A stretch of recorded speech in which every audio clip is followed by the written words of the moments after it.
Soc en Gerard, toco el violí i visc a Parets. Em dic Maria, tinc 18 anys, vinc de Barcelona i toco a l'oboè i al corn anglès. Em dic Miquel, vinc de Barcelona i toco la viola. Jo em dic Jana, toco l'oboè i vinc de Barcelona. Em dic Aleix, toco el violoncel, soc d'Arbúcies i tinc 19 anys. Em dic Anna, vinc de Porreig, tinc 18 anys i també toco el violoncel. Yo soy Alex, clarinete y vengo de Valencia. Jo em dic Miquel Camps i toco la trompeta. Jo Cèlia i toco el trombó. Em dic Júlia, toco el violí i soc de Girona. Em dic Laia, toco el contrabaix i soc de Granollers. Em dic Aina, toco el cello i soc de Lleida. Ole, represent! Soc el Pol Fortuny, toco el violí.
És la primera vegada que toquem fora de la península i és una sensació brutal.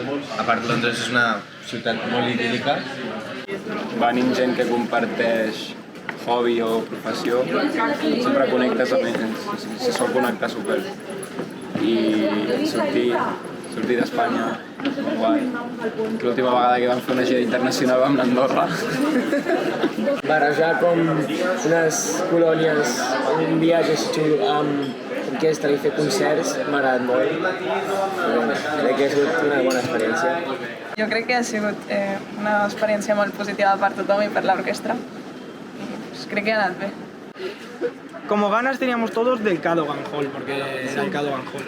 Lo que pasa es que el Cadogan Hall nos pillaba muy cansados, sobre todo la gente cuando venimos de fuera, ya teníamos cansancio acumulado de antes y el mismo día de Cadogan Hall veníamos del avión, de dormir en el avión 2 horas.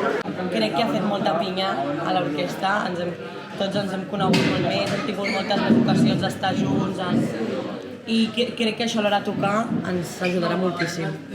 Sí, és Vull dir que és el fet de compartir-ho també. Sí, compartir-ho amb la gent, és molt més enriquidor. Jo és el meu primer programa i aquest anar a Londres així amb tota la gent m'ha servit per conèixer molta gent, tota l'orquestra, i jo crec que he fet molta més pinya que amb un programa normal. Pinya i després a l'hora de tocar ho notes, o sigui que tens més complicitat amb la gent, et mires i et coneixes, va super.